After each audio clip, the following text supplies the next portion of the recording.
Brilliance Audio presents the unabridged recording of Still Life with Bread Crumbs by Anna Quindlen, performed by Carrington MacDuffie.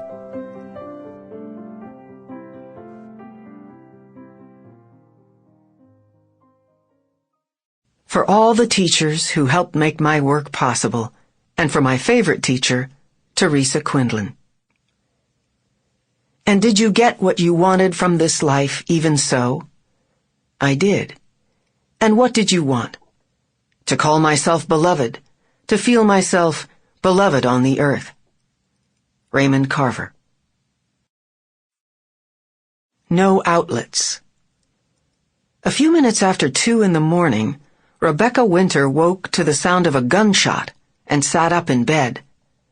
Well, to be completely accurate, she had no idea what time it was.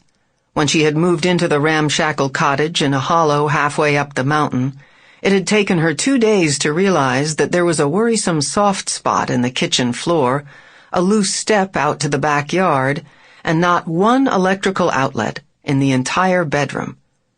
She stood, turning in a circle, her old alarm clock in her hand trailing its useless tail of a cord, as though, like some magic spell, a few rotations and some muttered curses would lead to a place to plug it in. Like much of what constituted Rebecca's life at that moment, the clock had been with her far past the time when it was current or useful. Later, she would wonder why she had never owned one of those glow-in-the-dark, battery-operated digital clocks, the ones available so cheaply at the Walmart squatting aggressively just off the highway a half hour north of town. But that was later. As for the gunshot, Rebecca Winter had no idea what a gunshot actually sounded like. She had grown up almost entirely in New York City, on the west side of Manhattan, with vacations on the shores of Long Island and the occasional foray to Provence or Tuscany. These were the usual vacations of the people she knew. Everyone always talked about how marvelous those places were, how beautiful the beaches, how splendid the vineyards.